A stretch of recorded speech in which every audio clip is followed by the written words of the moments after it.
Nabi Allah Yunus alaihi salatu wassalam.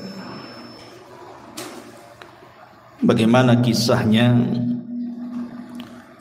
Nabi Yunus alaihi salatu wassalam, di mana satu-satunya nabi yang seluruh kaumnya beriman, tidak ada yang kufur. Itulah kaumnya Nabi Yunus alaihi salatu wassalam. Padahal kalau umat-umat Nabi itu mesti ada yang beriman, ada yang kufur. Entah satu dua yang kufur mesti ada. Tapi kaumnya Yunus ini semua beriman. Tentu mengimankan hampir 100.000 lebih jiwa itu bukan perkara mudah. Tentu Nabi Yunus alaihi salatu wassalam penuh perjuangan untuk mendakwahkan dakwah tauhid kepada mereka, sehingga diakhiri dengan hidayah Allah subhanahu wa ta'ala masuk ke dada-dada seluruh kaum Nainawa, kaumnya Yunus alaihi salatu wassalam. Nabi Yunus alaihi salatu wassalam disebutkan di dalam Al-Quran itu 6 kali, dan 2 kali disebutkan dengan sifatnya. Pertama disebut dengan Dhunnun, dan yang kedua disebut Sahibul Hud. Nun itu artinya ikan, Hud juga artinya ikan. Adapun nasab beliau, Nabi SAW menyebut dengan sebutan Yunus ibn Matta, dan menjadi khilaf para ulama siapa Matta ini. Ada yang mengatakan Matta itu artinya ibunya. Jadi hanya ada 2 nabi dari seluruh nabi-nabi itu yang dinasabkan kepada ibunya. Satu Isa ibnu Maryam, dan yang kedua Yunus ibn Matta. Ini satu pendapat. Tetapi pendapat yang rajih wallahu alam, sebagaimana disebutkan oleh Abul Faraj Al-Imam Ibnu Jauzi rahimahullahu taala, bahwa Matta itu bukan ibunya tetapi bapaknya. Dan Matta sendiri adalah keturunan daripada Yaqub alaihi salatu wassalam. Berarti Yunus ini adalah nabi dari nabi-nabi Bani Israel. Tapi ada juga yang mengatakan bahwa Yunus ini turunan daripada Binyamin. Binyamin ini saudara daripada Nabi Yusuf yang sekandung. Maka turunannya sampai kepada Nabi Allah Yunus ibn Matta alaihi salam. Adapun tempat diutusnya, Nabi Yunus alaihi salatu wassalam diutus ke sebuah kota namanya Mosul. Kalau sekarang disebut Mosul, bahasa Arabnya disebut Musil.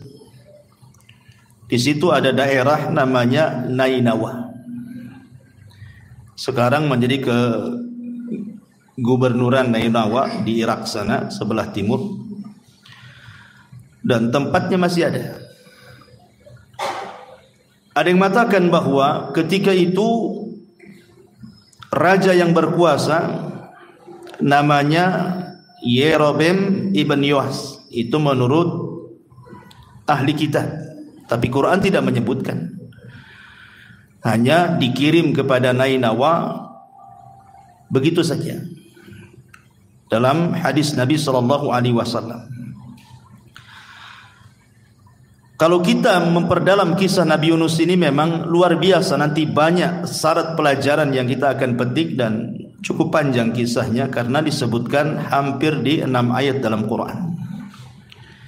Saya akan sebutkan 4 hadis, kemudian beberapa ayat dalam Al-Quran yang berkaitan dengan kisahnya Nabi Yunus. Hadis yang pertama,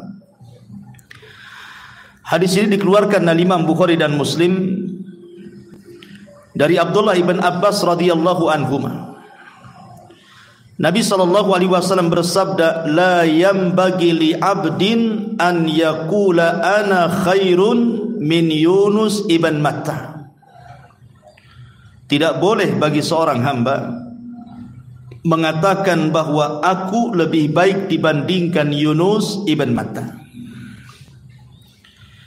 Bahkan dalam riwayat Abu Hurairah yang disahihkan oleh Syekh Nasiruddin Al-Albani rahimahullahu taala, Rasul mengatakan, ana man qala ana khairun min Yunus ibn Matta faqad kadzab.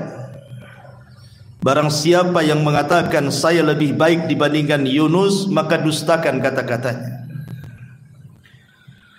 Sebagian para ulama ketika memahami dua hadis ini, bukan berarti kemudian Yunus lebih tinggi derajatnya atau lebih mulia dibandingkan Rasul, tidak. Boleh jadi, kata para ulama, Nabi SAW mengatakan seperti ini karena belum tahu bahwa dia adalah afdalul anbiya, bahwa dia adalah seutama-utamanya Nabi, maka dia mengatakan seperti itu. Itu satu pendapat. Yang kedua, boleh jadi Rasul SAW mengatakan seperti itu karena tawadhu, karena Nabi SAW merendah dirikan dirinya dan tidak takabur, tidak sombong. Sebagaimana hadis Rasul mengatakan, ana sayyidu waladi ibni Adam yaumal qiyamah wala fakhr. Saya adalah pemimpin bagi seluruh anak-anak Adam dan saya tidak sombong. Artinya mengatakan seperti ini bukan dalam bentuk kesombongan, tetapi karena tawadhu dari sifat-sifat Rasul. Jadi Rasul ketika mengatakan, siapa yang mengatakan saya lebih baik dibandingkan Yunus, dustakan kata-katanya. Ini adalah perkataan bentuk tawadhu'nya Nabi sallallahu alaihi wa ala alihi wasallam. Karena kenyataannya tentu Rasul jauh lebih mulia dibandingkan Nabi Yunus, ya. Karena beliau adalah ulul azmi, sayyidul anbiya'i wal mursalin.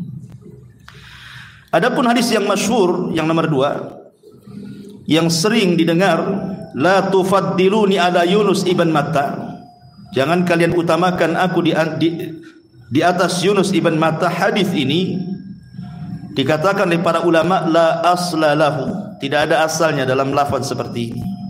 Tetapi yang betul, yang rajih, yang sahih adalah hadis pertama yang saya tadi baca.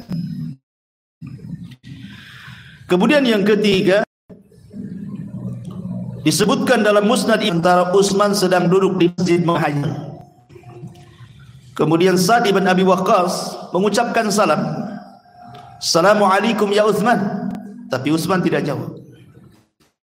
Assalamualaikum ya Utsman. Utsman tidak jawab. Assalamualaikum ya Utsman. Utsman pun tidak jawab. Akhirnya Sa'd bin Abi Waqqas marah, karena menjawab salam itu hukumnya wajib. Dan Rasul pernah mengatakan bahwa salah satu sebab orang itu akan tertanam saling cinta di antara kaum muslimin itu dengan afsyus salam, menyebarkan salam. Artinya ketika kita mengucapkan salam kok tidak dijawab, berarti ada masalah tuh. Ada apa dengan saya? Begitu maksudnya.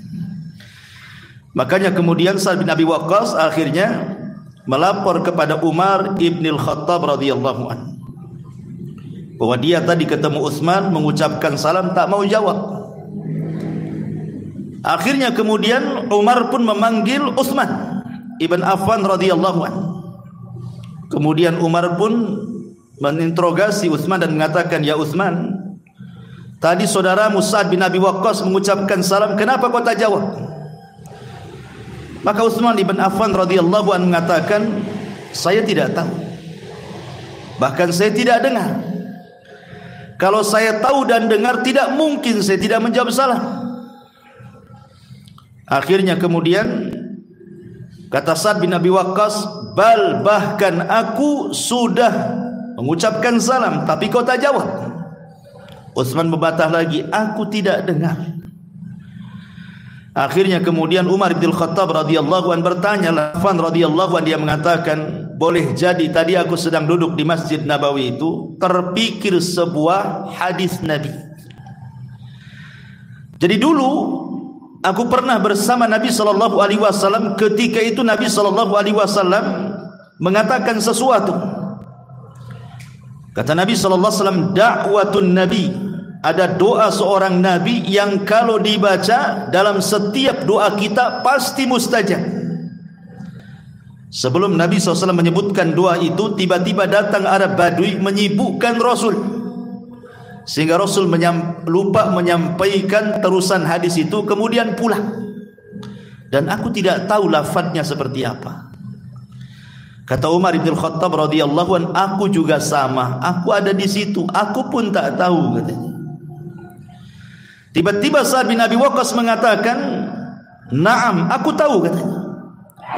Karena peristiwa itu ketika Rasul sallallahu alaihi wasallam tiba-tiba setelah ngobrol dengan Arab Badui itu langsung pulang, aku ikuti di belakangnya. Dan aku malu untuk memanggil Nabi sallallahu alaihi wasallam karena sudah dekat dengan pintu rumahnya, maka aku hentakkan kakiku ke tanah supaya ada suara. Maka rupanya Rasul paham, dia melihat rupanya ada Sa'ad bin Abi Waqqas. Maka Nabi SAW mengatakan, ada apa ya Aba Ishaq? Maksudnya kunyah Sa'ad bin Abi Waqqas. Kemudian dia menceritakan, tadi engkau mengatakan da'watun nabi, ada doa seorang nabi yang kalau dibaca dalam doa-doa kita mustajab. Maksudmu apa wahai Rasul? Maka Nabi SAW kemudian mengatakan, da'watu dhinnuni idh huwa fi batnil huti la ilaha illa anta subhanak inni kuntu minadh dhalimin fa innahu lam yada' biha muslimun rabbahu fi syai'in qad illa istajaba lahu. Kata Rasul, oh iya, maksud saya adalah doanya Nabi Yunus alaihi salatu wassalam ketika di perut ikan. La ilahalkan doa ini ketika berdoa kepada Rabbnya untuk meminta sesuatu, pasti Allah kabulkan, kata Nabi. Maka Utsman pun berterima kasih kepada Sa'ad dan juga Amirul Mukminin Umar bin Khattab karena Sa'ad hafal doa itu dari Nabi SAW. Syahidnya di sini apa? Sa'ad bin Abi Waqqas mendengar hadis dari Nabi SAW tentang doanya Dhinnun. Dhinnun itu maksudnya Nabi Yunus dengan doa la ilaha illa anta subhanaka inni kuntu minadh dhalimin. Artinya ada hubung kait antara Nabi Yunus dengan Nabi SAW. Ini riwayat yang ketiga. Riwayat yang keempat dikisahkan oleh Al-Imam Ibn Hisham di dalam sirahnya, Sirah Ibn Hisham, pakar sejarah. Jadi ketika Nabi SAW tidak bisa lagi berdakwah di Mekah, karena ketika itu Abu Talib sudah meninggal, Khadijah pun juga sudah meninggal, dan tahun meninggal keduanya disebut Amul Hazni, tahun kesedihan. Maka Rasul pun kemudian berusaha berdakwah di tempat lain. Berangkatlah Rasul ke Taif. Rupanya di Taif pun kurang lebih sambutan penduduk Taif juga kurang lebih dengan penduduk Mekah. Mereka pun kasar kepada Rasul. Anak-anak justru menanam duri, perempuan mencaci maki, laki-laki melempar batu, dan begitu seterusnya. Sampai Rasul harus lari 1 mil bersama Zaid ibn Harithah, sebuah kebun kurma. Kebun kurma ini yang punya adalah Utsbah dan Syaibah. Rasul istirahat di kebun kurma itu bersama Zaid ibn Harithah dengan luka di badan. Tiba-tiba kemudian Utbah dan Syaibah ini merasa kasihan. Lah Utbah dan Syaibah ini punya budak namanya Adas. Adas ini bukan orang musyrik, dia orang Nasrani. Dia jadi budaknya Utbah dan Syaibah. Jadi Utbah dan Syaibah ini meminta kepada Adas, wahai Adas, saya kasihan dengan orang itu, maksudnya Rasul dan Zaid ibn Harithah, bawakan makanan ini kepada dia. Akhirnya Adas pun membawa makanan dari Utbah dan Syaibah untuk Nabi dan Zaid ibn Harithah. Ketika Nabi SAW memakan makanan itu, tiba-tiba Nabi SAW mengatakan Bismillah, menyebut nama Allah. Kemudian juga mengucapkan salam juga kepada Adas. Adas ini heran, karena setahu dia Di Mekah itu tidak ada orang yang membahasakan seperti itu. Semua penyembah berhala, sementara dia kan Nasrani. Sehingga kemudian Addas ini bertanya, bagaimana engkau bisa mengucapkan kalimat itu kepada Rasulullah? Tapi Rasulullah SAW balik tanya kepada Addas, siapa namamu dan dari mana asalmu? Maka Addas mengatakan, saya Addas dan saya dari Nainawa, dari Irak. Ketika Nabi SAW mendengar bahwa Addas itu dari Nainawa, dari Irak, maka Nabi mengatakan, bukankah Nainawa itu adalah tempat akhi saudaraku? Kemudian Rasul mengatakan, dialah tempat saudaraku Yunus ibn Matta. Kagetlah Addas ini, karena Addas ini orang Nasrani. Kisah tentang Yunus itu masyhur di Nainawa sana. Kenapa orang ini tahu kisahnya? Kemudian Rasul menceritakan tentang Nabi Allah Yunus alaihi salatu wassalam di hadapan Addas. Makin takjub lagi Addas. Kemudian Addas mengatakan, kok kamu tahu kisah itu wahai Tuan? Maka Rasul mengatakan, ya, karena saya Nabi dan Yunus ibn Matta saudaraku juga Nabi. Tiba-tiba Addas kemudian memeluk Rasul, mencium kening dan hampir mencium kaki Nabi SAW. Utbah dan Syaibah dari kejauhan khawatir, kok bisa baru ketemu kok kepengaruh gitu ya. Jadi panggillah kemudian Addas ini, kemari. Kemudian kata Utbah dan Syaibah ini mengatakan, la yasrifuka an dinika fa inna dinaka khairun min dinihi. Addas, jangan kau ganti agamamu, kata. Agamamu lebih baik dibandingkan agama orang itu, kata. Syahidnya di sini apa? Nabi SAW menceritakan kisah Nabi Yunus di hadapan Addas, dan di sini tersebut tempat dakwah Nabi Yunus, Nainawa, Irak. Berarti ada hubung kait antara Nabi Yunus dengan Nabi SAW. Ini riwayat-riwayat yang sahih, yang masyhur tentang Nabi Yunus dalam hadis-hadis Nabi SAW. Taib, ini ditinjau dari hadis. Sekarang masuk pada ayat. Masyaallah muslimin yang dimuliakan Allah Azza wa Jalla. Allah Subhanahu wa taala menyebutkan kisah Nabi Yunus ini di beberapa surat dalam Al-Qur'an, di antaranya An-Nisa ayat 163, kemudian Al-Anbiya ayat 87 88, kemudian As-Saffat ayat 139 dan 148, dari 139 dan 148. Kemudian surah Yunus sendiri ayat 98, kemudian Al-Qalam ayat 48 sampai 50, dan yang terakhir surah Al-An'am ayat 84 sampai 86. Inilah 6 surat yang mengkisahkan tentang kisah Nabi Yunus alaihi salatu wassalam. Pertama surah An-Nisa ayat 163. Allah Subhanahu wa taala mengatakan, inna auhayna ilaika kama auhayna ila Nuhin wan nabiyyina min ba'di wa auhayna ila Ibrahim wa Ismail wa Ishaq wa Yaqub wal asbat wa Isa wa Ayyub wa Yunus wa Harun wa Sulaimana wa ataina Dawuda zabura. Sungguh kami telah mewahyukan kepada wahai Muhammad sebagaimana kami telah mewahyukan kepada Nuh dan nabi-nabi setelahnya, dan kami telah mewahyukan pula kepada Ibrahim, Ismail, Ishak, Yaqub dan seluruh cucu-cucunya, Isa, Ayyub, Yunus, Harun, Sulaiman, dan kami telah memberikan kepada Daud satu kitab Zabur. Perhatikan dalam surah An-Nisa 163 ini, Nabi Yunus alaihi salatu wassalam disebut satu nafas dengan nabi-nabi Bani Israel.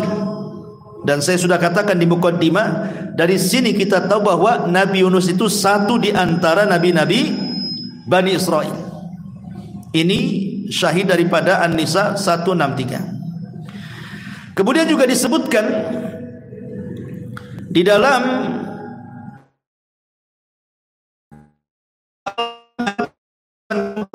sampai 86. Wa wahabna lahu Ishaq wa Ya'quba kullan hadaina wa Nuhan hadaina min qablu wa min dzurriyyatihi Dawud wa Sulaiman wa Ayyub wa Yusuf wa Musa wa Harun wa kadzalika nazil muhsinin wa Zakaria wa Yahya wa Isa wa Ilyasa kullun minas salihin wa Ismaila wal Yasa'a wa Yunusa wa Lutan wa kullan faddalna 'alal alamin. Dan kami telah menganugerahkan Ishak dan Yakub kepadanya. Kepada keduanya masing-masing telah kami berikan petunjuk. Dan kepada Nuh sebelum itu juga telah kami berikan petunjuk. Dan kepada sebagian dari keturunan Nuh, yaitu Dawud, Sulaiman, Ayyub, Yusuf, Musa dan Harun. Demikian pula kami memberikan balasan kepada orang-orang yang berbuat baik. Dan Zakaria, Yahya, Isa, Ilyas, semuanya termasuk orang-orang soleh. Dan Ismail, kemudian Al-Yasa, dan juga Yunus serta Lut, masing-masing kami lebihkan derajatnya di atas umat di masanya. Di sini pun tersebut kalimat Yunus dan dimasukkan dalam deretan nabi-nabi Bani Israel. Baik, adapun kisah yang lengkap, langsung kita masuk kepada kisah yang lengkap, adalah disebutkan di dua surat dalam Al-Quran. Pertama surah As-Saffat dan yang kedua surah Al-Anbiya. Kita masuk pada surah Al-Anbiya ayat 87 sampai 88. Disinilah dimulai kisahnya Nabi Yunus. Baik, Allah Subhanahu wa taala mengatakan, wa dhannuni idh dhahaba mughadiban fadhanna an lan naqdira alayhi fanada fi dhulumati an la ilaha illa anta subhanak inni kuntu minadh dhalimin fastajabna lahu wa najjaynahu minal ghammi wa kadzalika nunjil mu'minin. Dan ingatlah kisah Dhunnun. Dhunnun maksudnya pemilik ikan. Dhu itu pemilik, nun itu artinya ikan. Tapi yang dimaksud di sini adalah Yunus alaihi salatu wassalam, sebutannya adalah Dhunnun. Ketika dia pergi dalam keadaan marah, lalu dia menyangka bahwa kami tidak akan menyulitkan kehidupannya, maka dia berdoa dalam keadaan yang sangat gelap. Tidak ada Tuhan selain Engkau, Maha Suci Engkau, sungguh aku termasuk orang-orang yang zalim. Maka kami kabulkan doanya dan kami selamatkan dia dari kedukaan, dan demikianlah kami menyelamatkan orang-orang yang beriman. Kemudian lanjutannya dalam surah As-Saffat, wa inna Yunusa laminal mursalin idh abaqa ilal fulqil mashhun fasahama fakana minal mudhadin faltaqamahul hud wa huwa mulim falaula annahu kana minal musabbihina lalabitha fi batnihi ila yaumi yub'atsun fanabadnahu bil ara wa huwa sakin wa ambatna alaihi syajaratan min yaqtin wa arsalnahu ila mi'ati alfin aw yazidun fa amanu famatta'nahum ilahin. Dan sungguh Yunus benar-benar termasuk salah seorang rasul. Ingat, ketika dia lari dari kaumnya menuju kapal yang penuh muatan, kemudian dia ikut diundi, ternyata dia termasuk orang-orang yang kalah undian, maka dia ditelan oleh ikan besar dalam keadaan tercela. Maka sekiranya dia tidak termasuk orang-orang yang bertasbih kepada Allah, niscaya dia akan tetap tinggal di perut ikan itu sampai hari dibangkitkan. Kemudian kami lemparkan dia ke daratan yang tandus, sedang dia dalam keadaan sakit. Kemudian untuk dia kami tumbuhkan sebatang pohon dari jenis labu, dan kami utus dia kepada 100.000 orang atau lebih. Lalu mereka beriman, karena itu kami anugerahkan kenikmatan hidup kepada mereka hingga waktu yang ditentukan. Ma'asyiral muslimin yang dimuliakan Allah Subhanahu wa taala, Kita tahu bahwa Nabi Yunus alaihi salatu wassalam, dari ayat-ayat dan hadis-hadis yang kita baca tadi, Nabi Yunus diutus ke kaum yang disebut dengan Nainawa. Di mana Nainawa? Di Musil. Di mana Musil? Di Irak. Berapa jumlah kaum yang diutus Allah Yunus kepada mereka? Allah mengatakan 100.000 lebih. Itu jumlah kaumnya Nabi Yunus alaihi salatu wassalam. Mi'atu alfin au yazidun, 100.000 atau lebih dari itu. Ada orang yang kemudian hendak membuat syubhat dalam Quran dan mengatakan, masa Allah tidak tahu jumlah umatnya Nabi Yunus sehingga kesannya Allah mengira-ngira? Kenapa Allah tidak mengatakan 100.000 20 atau 100.000 30? Kan jelas gitu ya. Ini kalimatnya 100.000 atau lebih. Lah lebihnya berapa? Masa Allah tidak tahu katanya? Kita katakan bahwa ini hendak membuat syubhat dalam Quran. Kalimat au di sini ada dua penafsiran para ulama. Segi pandangan orang melihat ketika kerumunan orang, kan tidak bisa dipastikan. Oh, kira-kira sekian. Ini satu penafsiran. Penafsiran yang kedua, maksud au di sini artinya bal. Bal itu artinya bahkan dalam bahasa kitanya. Jadi 100.000 bahkan lebih, itu maksudnya. Ada yang mengatakan lebihnya itu maksudnya 20.000. Ada juga yang mengatakan 30.000. Ada yang mengatakan 40.000. Jadi umatnya Nabi Yunus itu 120.000. Ada yang mengatakan 130.000. Ada yang mengatakan 140.000 umat. Lah Yunus diutus kepada umat sebanyak itu. Tidak ada nabi sebelum Nabi SAW yang diutus kepada umat sebanyak umatnya Yunus alaihi salatu wassalam. Tetapi semua para nabi diutus kepada kaumnya itu dalam rangka berdakwah tauhid, mesti ada yang mengingkari. Subhanallah, kata para ulama sejarah, ketika Nabi Yunus alaihi salatu wassalam berusaha mendakwahkan dakwah tauhid, rupanya tidak ada yang beriman kecuali 2 orang. Padahal Nabi Yunus itu berdakwah selama 33 tahun. Bukan waktu yang singkat 33 tahun itu. Tapi yang masuk Islam cuma 2. Makanya Allah Subhanahu wa taala mengatakan di dalam Al-Qur'anul Karim tentang kisah-kisah Bani Israel, fariqan kadzabtum wa fariqan taqtulun. Ada sebagian umat itu yang mendustakan nabi-nabinya, ada sebagian umat itu yang lebih daripada itu membunuh para nabinya. Lah umatnya Yunus ini mereka mendustakan dakwahnya Nabi Yunus alaihi salatu wassalam. Hanya 2 orang yang beriman. Padahal tabiat nabi itu ikhwan, tidak diutus dari luar daerah. Pamannya lahir di Batam diutus di Jawa, enggak. Atau lahir di Medan diutus di Batam, tidak. Semua para nabi itu diambil dari kaumnya. Dan itu disyaratkan dalam Al-Quran surah An-Nahl ayat 89. Allah mengatakan wa yauma nab'atsu fi kulli ummatin syahidan 'alaihim min anfusihim wa ji'na bika syahidan 'ala haula. Allah mengatakan, dan kami utus pada tiap-tiap umat ini saksi atas mereka dari kaumnya sendiri.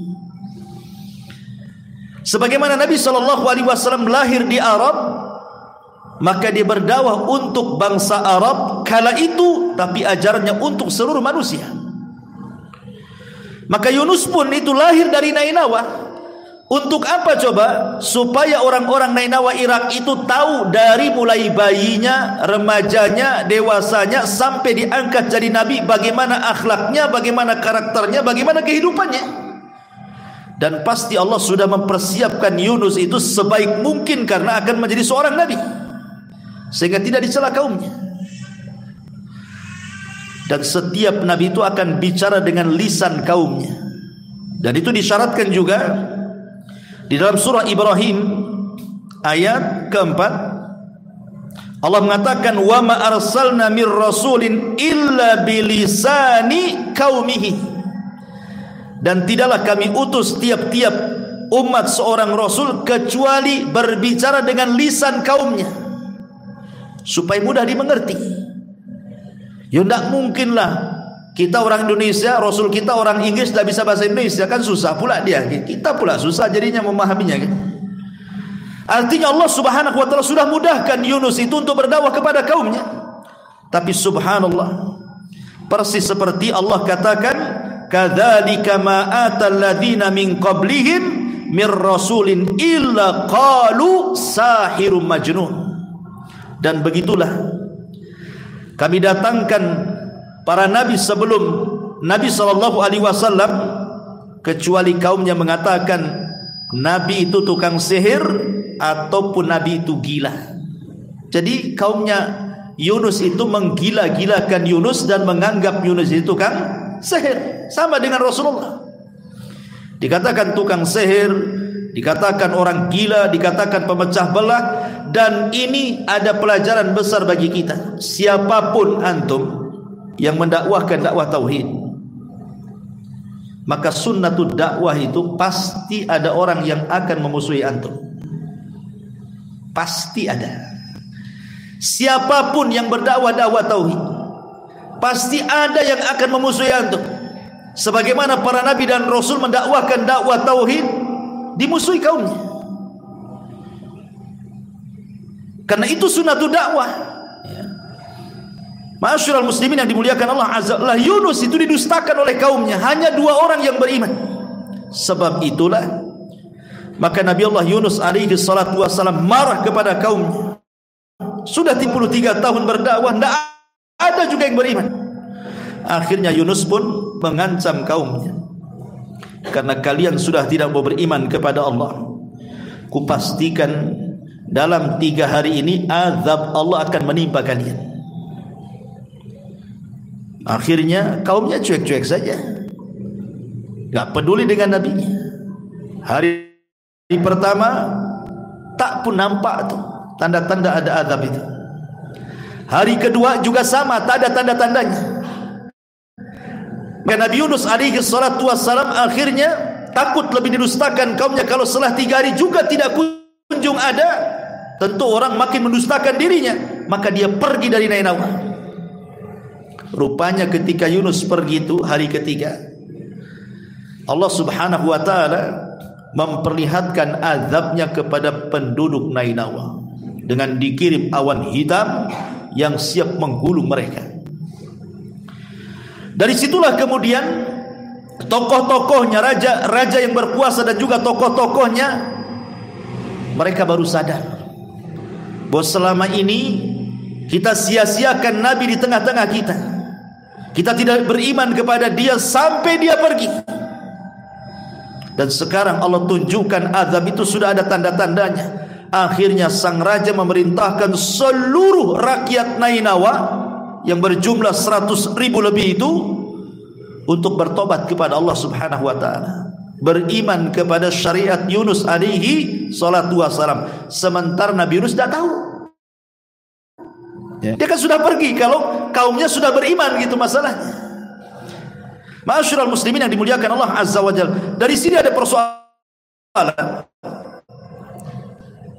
bahwa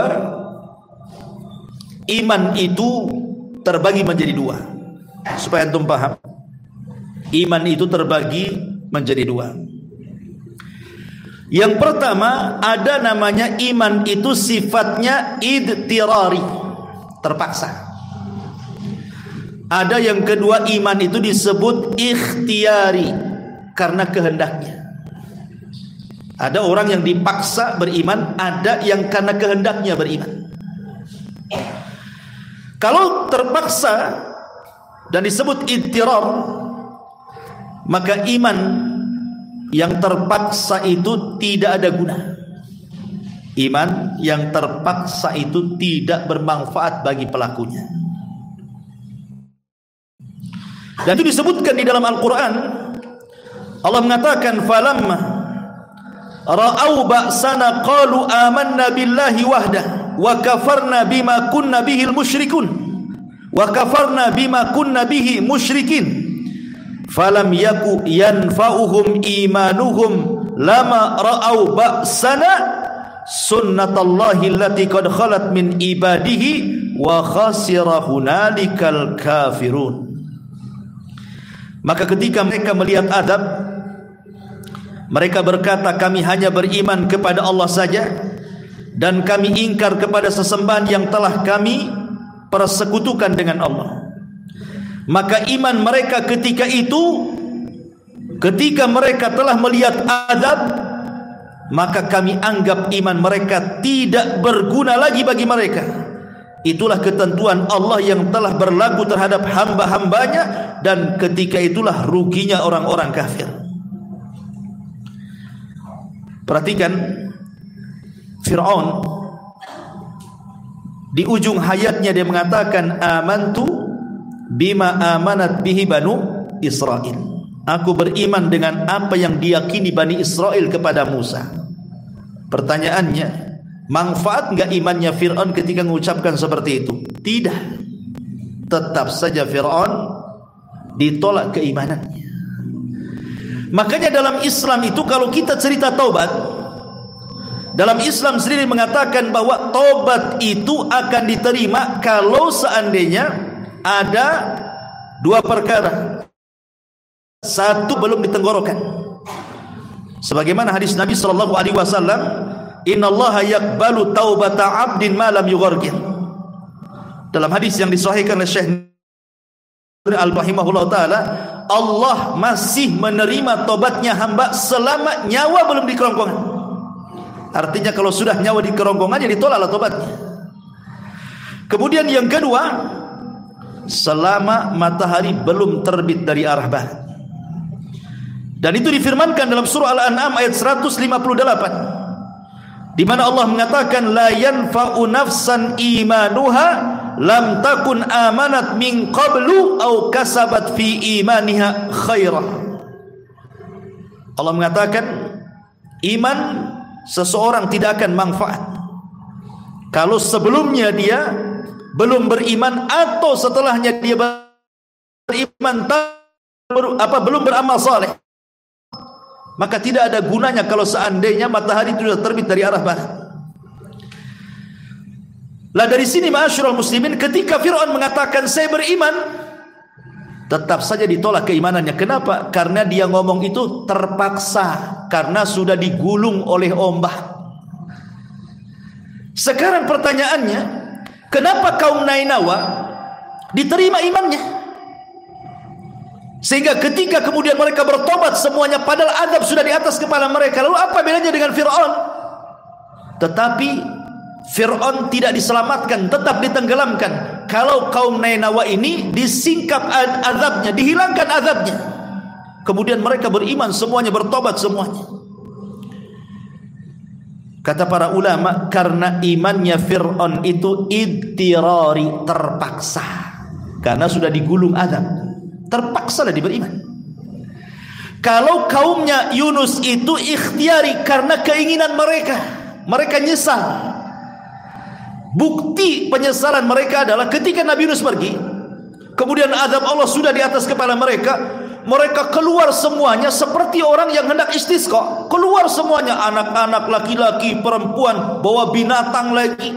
Kemudian ketika sampai di tanah lapang dipisahkan, anak-anak sebelah sini, ibu-ibu dan bapak-bapak sebelah sana, anak-anak binatang sebelah sini, induk-induk binatang sebelah sana. Sengaja dipagar sehingga anak-anak nangis, binatang-binatang juga anak-anak yang menjerit menengok induk yang dipisahkan itu, dan semua menangis, mulai dari anak-anak, kemudian orang dewasa, laki-laki, perempuan, dan betul-betul mereka ingin bertobat kepada Allah Azza wa Jalla. Sebab itulah azabnya dihilangkan. Ya. Berarti keimanan penduduk Nainawa itu bukan terpaksa, tapi karena ikhtiar, keinginan mereka ingin tobat.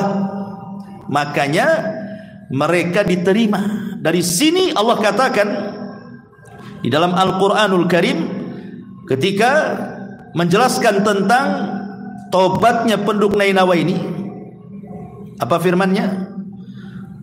Allah mengatakan dalam surah Yunus 98, falaula kanat qaryatun amanat fanafa'aha imanuha illa qauma Yunus lamma amanu kashafna anhum adzabal khizyi fil hayatid dunya wa matta'nahum ilahin. Maka mengapa tidak ada penduduk satu negeri pun yang beriman lalu imannya itu bermanfaat kepada mereka selain kaumnya Yunus. Ketika mereka kaum Yunus itu beriman, kami hilangkan dari mereka azab yang menghinakan dalam kehidupan dunia, dan kami beri kesenangan kepada mereka sampai waktu yang ditentukan. Akhirnya semua kaum Nainawa yang 100.000 lebihnya bisa 20.000, 30.000, 40.000 semua beriman. Tidak ada satupun kaum yang beriman semuanya kecuali kaum Nainawa. Kalau sebelumnya nabi-nabi adalah yang beriman, ada enggak gitu ya. Nabi SAW saja ada yang beriman, ada yang enggak kan gitu. Abu Jahal tak beriman, Abu Lahab enggak beriman, bahkan orang terdekatnya Rasul Abu Thalib tak beriman juga. Tapi kaum Nainawa ini semua beriman. Ajaib gitu ya. Ma'asyiral muslimin yang dimuliakan Allah Subhanahu wa taala.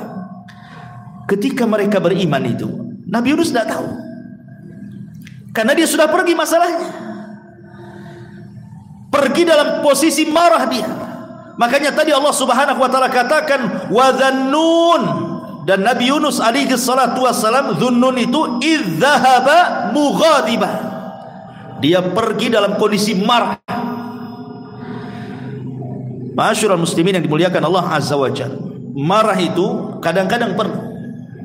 Sebagaimana Nabi SAW dikisahkan oleh Aisyah radhiyallahu anha ummul mukminin, apa kata Rasulullah? Kata Aisyah radhiyallahu anha, ma daraba Rasul sallallahu alaihi wasallam syai'an qad biyadi wala imra'ah wala imra'atan wala khadiman illa an yujahida fi sabilillah.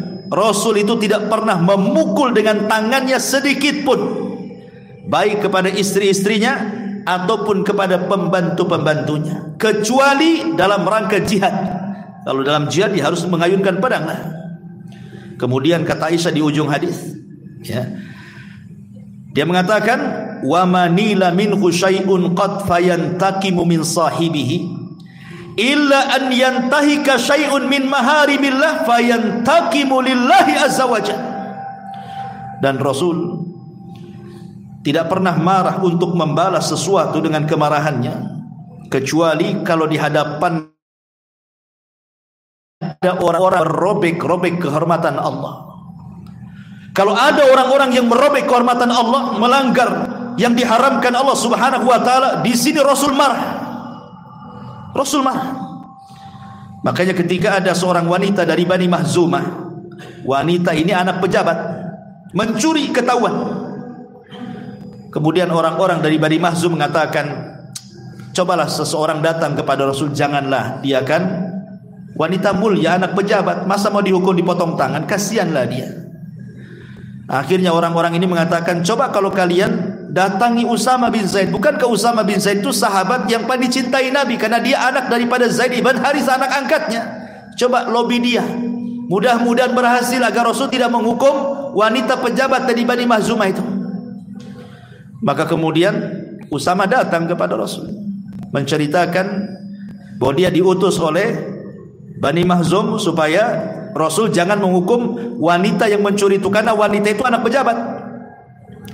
Maka Nabi SAW marah dan mengatakan, innama ahlakal ladzina qablakum annahum kanu idza saraqa fihimus syarib tarakuh wa idza saraqa fihimudh dhaif aqamu alaihi al-had wa aimullah law Fatimah binta Muhammadin saraqat laqata'tu yadaha, kata Rasul. Kata Nabi SAW, enak saja hancurnya umat sebelum kalian, kata Rasul, apabila pencurinya orang-orang mulia, kalian tinggalkan hukumannya. Apabila pencurinya orang-orang lemah, kalian pula tegakkan hukumannya. Demi Allah, kalau seandainya Fatimah putri Muhammad mencuri, ku potong sendiri tangannya. Bisa. Marah itu penting kalau dalam masalah melihat kemungkaran, ikhwan. Maka Nabi Yunus itu marah gitu.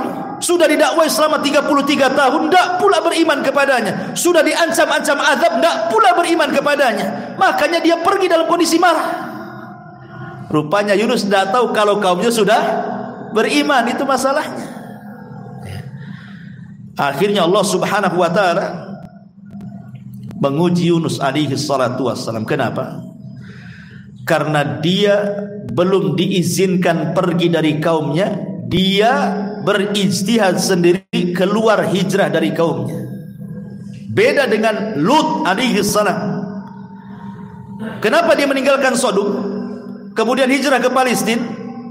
Karena Allah Subhanahu wa taala sudah mengutus 3 malaikat memberitahu kaum Lut, memberitahu Nabi Lut bahwa ni subuh akan datang azab kepada kaummu, kau pergi. Berarti Nabi Lut diizinkan kan? Makanya dia pergi. Setelah pergi datanglah azab oleh Allah Subhanahu wa taala lewat malaikat Jibril dengan satu sayapnya. Diangkatnya kaum Sodom ke langit, kemudian dihujani meteor, kemudian ditumpahkan lagi ke bumi, dan sekarang jadi laut mati. Lut keluar hijrah karena ada izin. Nabi Ibrahim alaihi salatu wassalam berdakwah kepada Namrud di Irak.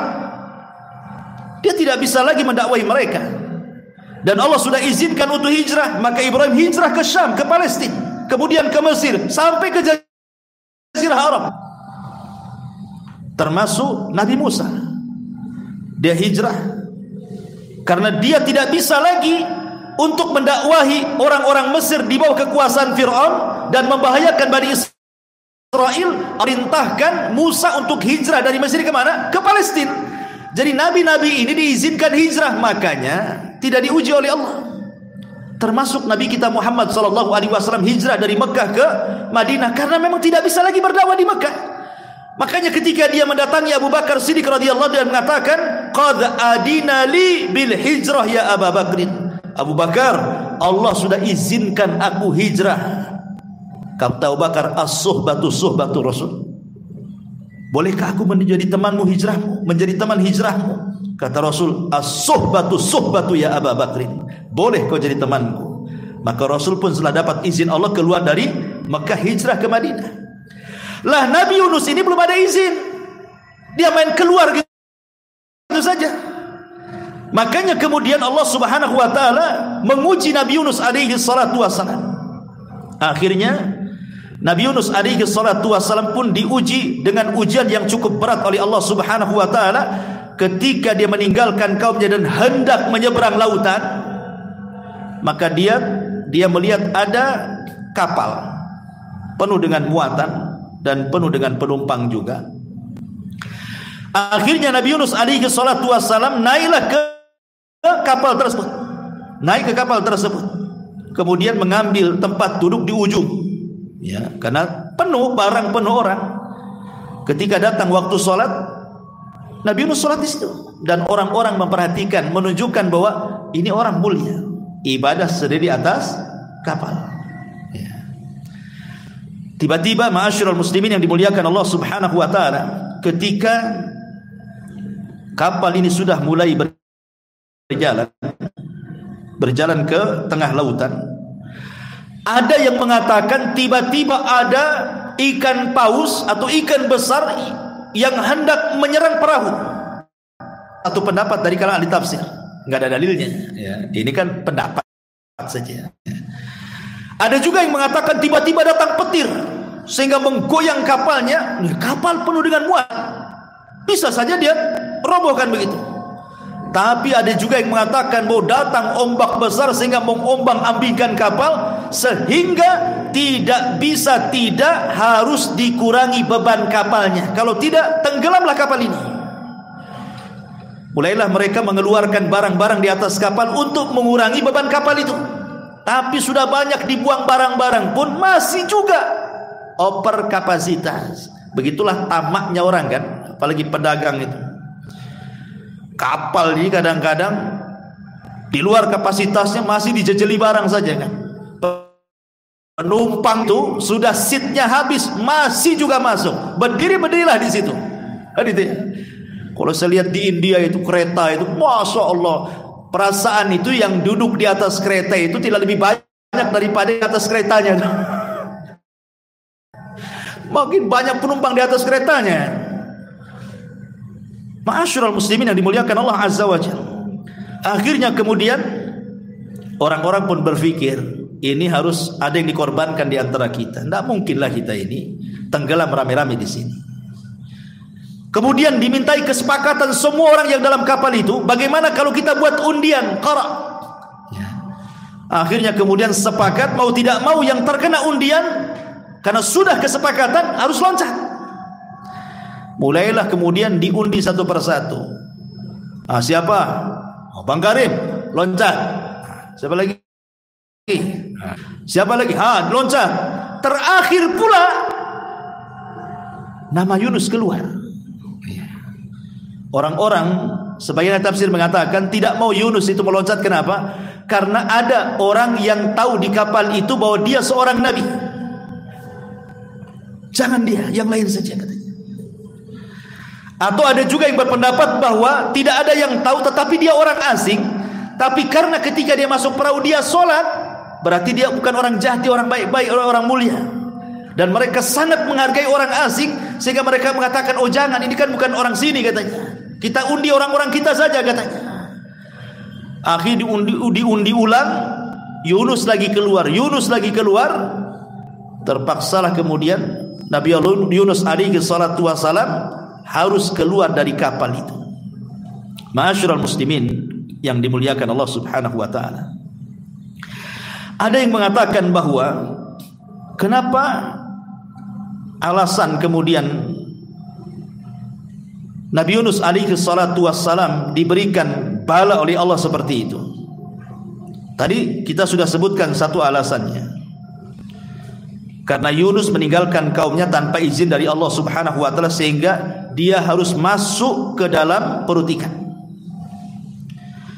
Tapi ada juga yang mengatakan bahwa Allah ingin pertunjukan ketika Yunus melemparkan dirinya ke dalam perut ikan, bahwa dia ada seorang nabi, memiliki mukjizat, bahwa dia tidak akan apa-apa dengan perut ikan itu. Dengan diambil oleh ikan itu nggak akan mati dia, dan itu bentuk mukjizatnya.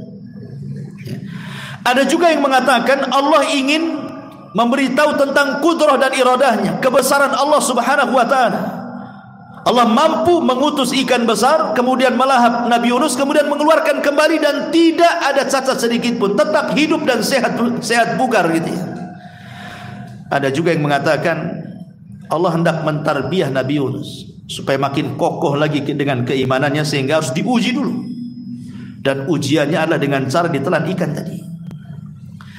Akhirnya kemudian ketika Nabi Yunus melemparkan dirinya dari perahu itu, rupanya Allah sudah siapkan ikan besar, kemudian mencaplok Nabi Yunus. Tapi Allah katakan kepada ikan itu, ikan, kau tidak boleh memakan dagingnya dan tidak boleh merontokkan tulangnya, dan itu bukan rizkimu. Sehingga ikan itu hanya menelan saja, karena Allah sudah perintahkan jangan memakan dagingnya, jangan merontokkan tulangnya, dan itu bukan rizkimu. Ya ditelan gitu saja. Bahkan ada sebagian ahli tafsir mengatakan ikan yang makan Nabi Yunus dimakan ikan lebih besar lagi, ikan dalam ikan lagi. Bayangkan. Jadi ikan ini makan Nabi Yunus, datang lagi ikan, dicaplok lagi ikan yang makan ikan Nabi Yunus itu. Dari sinilah kenapa Allah Subhanahu wa taala mengatakan wa nada fi dzulumat, pakai jama'. Dan Nabi Yunus berdoa kepada Allah dalam kegelapan-kegelapan.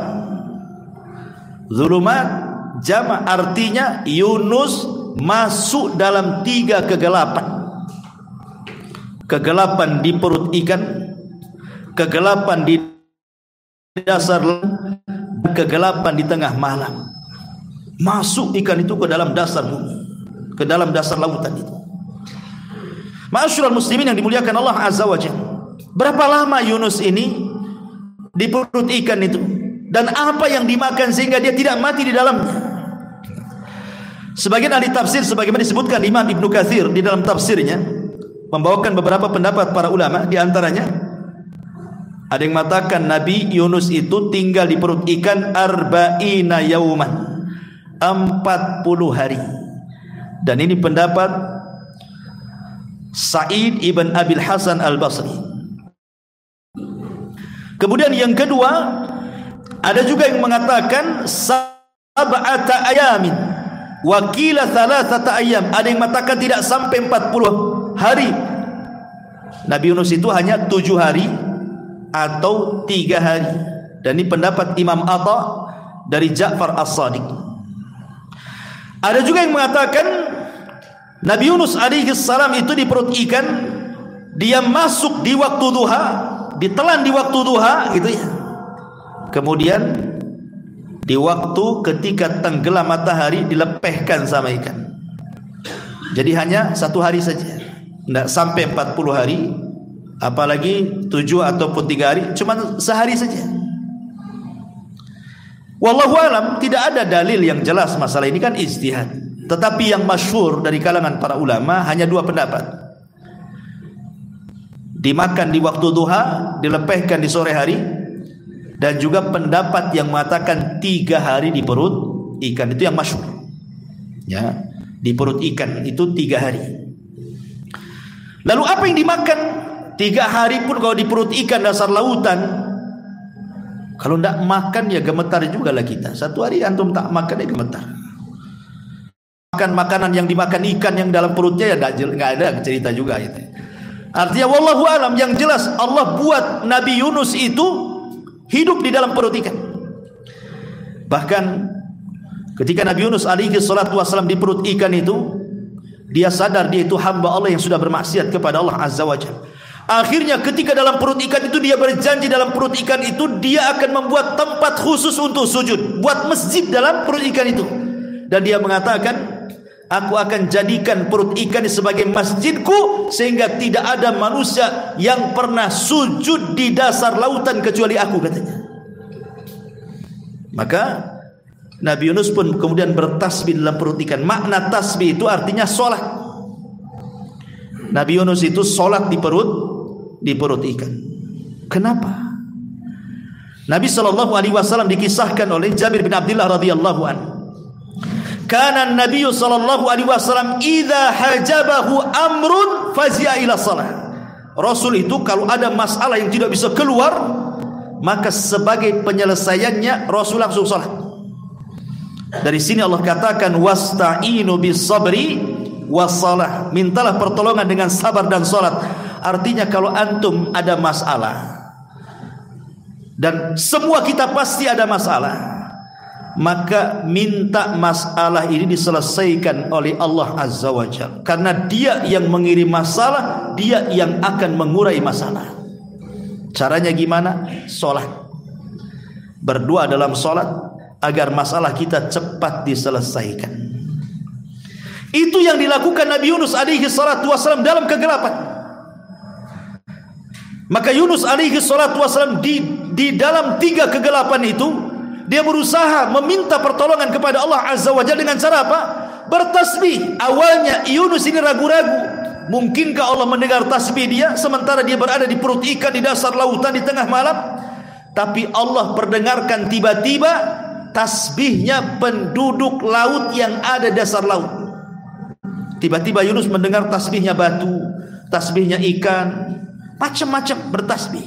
Dari sayup-sayup kedengaran orang ada makhluk yang bertasbih. Ya, karena Allah mengatakan wa in min kulli syai'in illa yusbihuna bihamdi. Tidak ada satupun yang Allah ciptakan di permukaan bumi kecuali semua makhluknya bertasbih kepada Allah. Tetapi kan kita tidak tahu bagaimana tasbih mereka. Tapi Yunus diperdengarkan. Maka sejak dia diperdengarkan tasbih itulah, maka dia pun kemudian berdoa dan bertasbih kepada Allah Subhanahu wa taala, la ilaha illa anta subhanaka inni kuntu minadh dhalimin. Subhanallah. Nabi Yunus alaihi salatu wasallam tidak berdoa tapi berzikir. Nabi Yunus tidak mengatakan ya Allah tolong aku, selamatkan aku, tidak. Tapi Nabi Yunus alaihi salatu wassalam hanya mengatakan la ilaha illa anta, tidak ada sembahan yang berhak disembah kecuali engkau. Subhanak, maha suci engkau. Inni kuntu minadh zalimin. Memang aku yang termasuk orang zalim ya Rabb. Aku salah meninggalkan kaumku pada kau belum izinkan. Lihat bagaimana orang-orang yang ingin bertobat, tirulah tobatnya Nabi Yunus alaihi salatu wassalam. Kalau kita ada masalah ikhwatu fiddin, harusnya kita ini introspeksi, dosa apa yang sudah kita lakukan. Lihat Yunus, dia tidak mengatakan ya Allah selamatkan, persis seperti perkataan Nabi kan. Ketika Nabi SAW dilempari oleh penduduk Taif itu, Rasul tidak mengatakan ya Rabb aku kan Nabi, kenapa kau biarkan orang-orang yang melempariku itu. Beginikah balasan seorang Nabi ya Rabb, harus dilempari batu? Tidak, Rasul tidak mengatakan seperti itu. Sama dengan Yunus juga mengatakan ya Rabb, aku loh sudah 33 tahun berdoa, begini rupanya balasannya. Kau telankan aku di perut ikan. Tidak juga Yunus mengatakan seperti itu. Tetapi dua Nabi yang mulia ini Rasul mengatakan hanya innama ashku dha'fa quwwati. Ya Allah, hanya aku menjadikan kau aduanku dalam setiap kelemahanku. Kemudian Rasul mengatakan illam takun alayya sakhatun fala ubali. Kalau orang-orang Taif yang melempari aku itu bukan bentuk azabmu, aku enggak peduli ya Rabb. Mereka mau melempari, mau mencaci maki, terserah. Yang jelas itu bukan azab yang kau kirimkan. Maka harusnya seperti itu. Jadi tidak ada mengeluh dalam kehidupan ini kan. Jadi kalau ada masalah cepat mengadu kepada Allah. Kalau ada masalah cepat mengadu kepada Allah. Ini kalau ada masalah, masya Allah, tasakhut. Allah pula bukan jadi tempat aduan, Allah pula menjadi tempat sasaran celaan orang itu. Si aku aja ya Rabb yang miskin itu, kok si fulan pula tak miskin-miskin katanya. Si anakku saja yang sakit, kenapa anak orang itu sehat-sehat katanya. Allah pula jadi sasaran, objek celaan kita yang mendapatkan ujian. Padahal ujian itu untuk mengangkat derajat kita sebenarnya kalau orang itu paham. Lah Nabi Yunus ini mengajarkan sebuah pelajaran luar biasa juga. Apa itu? Man istajala qabla awanih uqiba bihirmani. Barang siapa yang bersegera untuk mendapatkan sesuatu belum waktunya, maka Allah akan hukum dengan diharamkan keinginannya. Contoh, anak ingin dapat waris orang tuanya. Lama kali bapak ini mati nih. Kasihlah racun di kopi. Mati bapaknya. Dapat waris? Tidak. Karena kaidahnya siapa yang bersegera ingin mendapatkan sesuatu belum waktunya, justru diharamkan keinginannya, warisnya haram selamanya. Gak dapat dia. Contoh yang kedua. Ada orang ngebet ingin kawin. Nampak nih wanita yang saya cintai dah cerai sama suaminya nih. Ini kesempatan lagi, saya lamar dia. Tapi wanita itu kan baru diceraikan, belum habis masa idah. Harusnya tunggu dulu masa idahnya baru nikahi. Ini enggak, karena sudah ngebet. Udah cerai belum? Udah bang 2 hari. Besok kita kawin katanya. Kawin, justru tidak sah perkawinannya. Kenapa? Karena dia menikah di waktu wanita itu belum keluar idahnya. Berarti hukumannya apa? Ketika dia nekat nikah, maka selamanya diharamkan wanita di sampai kiamat.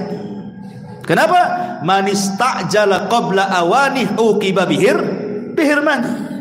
Kalau tergesa-gesa ingin mendapatkan sesuatu belum waktunya, justru diharamkan keinginannya. Artinya bahwa Yunus ini tergesa-gesa, makanya kemudian diberikan ujian.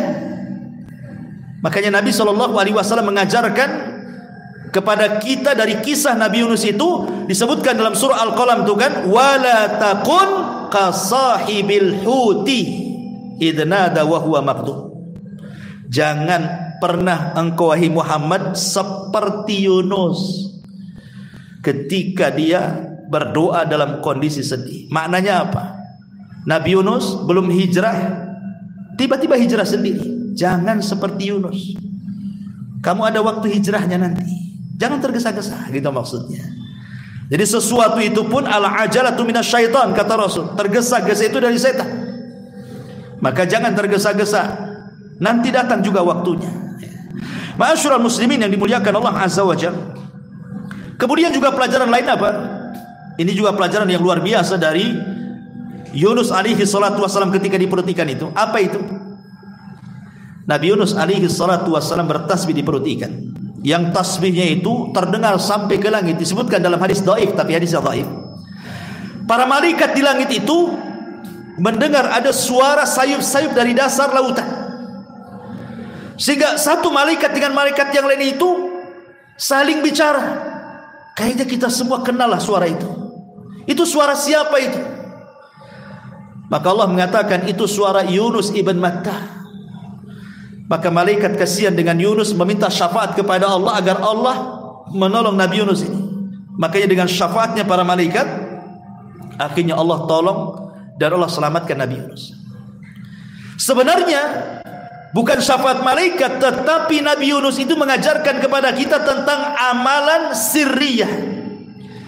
Amalan yang tidak ada yang tahu kecuali dia dengan Allah subhanahu wa ta'ala. Siapa yang tahu Nabi Yunus dalam perut ikan bertasbih? Mau riak sama siapa? Ketika itu belum ada handphone, kecuali Nabi Yunus bawa handphone ke dalam perut ikan selfie ya mungkin. Ya. Nggak ada handphone di zaman itu. Mau riak sama siapa di perut ikan dasar lautan lagi, di kegelapan malam lagi. Jadi murni dia ikhlas lillahi ta'ala. Dia sujud bertasbih la ilaha illa anta subhanaka inni kuntu minadh dhalimin. Kata para ulama, di antara manfaat amalus sir, amal yang tidak terang-terangan yang tahu hanya kita dengan Allah saja, salah satunya adalah daf'ul bala, bahwa Allah subhanahu wa ta'ala akan mencegah adanya bahaya yang akan menimpa kita, dan kita bisa keluar dari bahaya itu. Contohnya apa? Seperti kisah Ashabul Ghar. 3 orang yang masuk ke dalam gua, tiba-tiba batu datang menutup pintu gua, tidak bisa keluar orang ini. Mereka mengatakan matilah kita di sini katanya. Akhirnya 3-tiganya azam untuk bertawasul dengan amalus sir, amal-amal rahasia yang tahu hanya mereka dengan Allah saja, dengan birrul walidain, dengan sedekah dan amanah, dan dengan menjaga kehormatan. Tiba-tiba batu menggelinding dan mereka bisa keluar. Ya, sama dengan Nabi Yunus ini. Dia melakukan amalus sir di dalam perut ikan, akhirnya Allah selamatkan. Makanya pentinglah dalam hidup kita ini ada amalan-amalan yang tidak ada yang tahu kecuali Allah saja. Gunanya apa? Di saat kita lagi kesulitan, kita bertawasulah dengan amalan itu. Ya Rabb, dulu aku pernah sholat malam, gak ada yang tahu kecuali aku saja. Dan aku ikhlas. Aku lagi susah nih ya Rabb, tolong. Kan enak. Ya. Tapi masalahnya, amalan mana di antara amalan kita yang tersembunyi, ikhwan? Semua tampak masalahnya. Sholat kalau bisa orang tahu, sedekah kalau bisa orang muji gitu ya. Haji kalau bisa orang tahu, kemudian disebut Pak Haji, Bu Haji, dan begitu seterusnya. Kayaknya amalan kita ini maunya itu dibicarakan. Kembali bahwa setelah itu kemudian Nabi Yunus alaihi salatu terus bertasbih. Akhirnya Allah katakan, faltaqamahul hut wa huwa mulim falaula annahu kana minal musabbihin la labisa fi batnihi ila yaumi yub'atsun. Maka dia ditelan oleh ikan besar dalam keadaan tercela, maka sekiranya dia tidak termasuk orang-orang yang bertasbih kepada Allah, niscaya dia tidak akan pernah keluar dari perut ikan itu sampai kiamat dibangkitkan. Tapi karena dia seorang nabi yang bertasbih, maka Allah keluarkan dia dari perut ikan. Ikan naik ke atas, dilepehkan Nabi Yunus. Di mana coba? Di tanah tandus. Di tanah tandus, nggak ada apa-apa di situ. Nggak ada pohon, nggak ada binatang, nggak ada makanan, nggak ada minuman. Padang tandus, padang pasir, dilepehkan di situ. Ada yang mengatakan kondisi itu seperti bayi baru dilahirkan itu, lemes. Ya.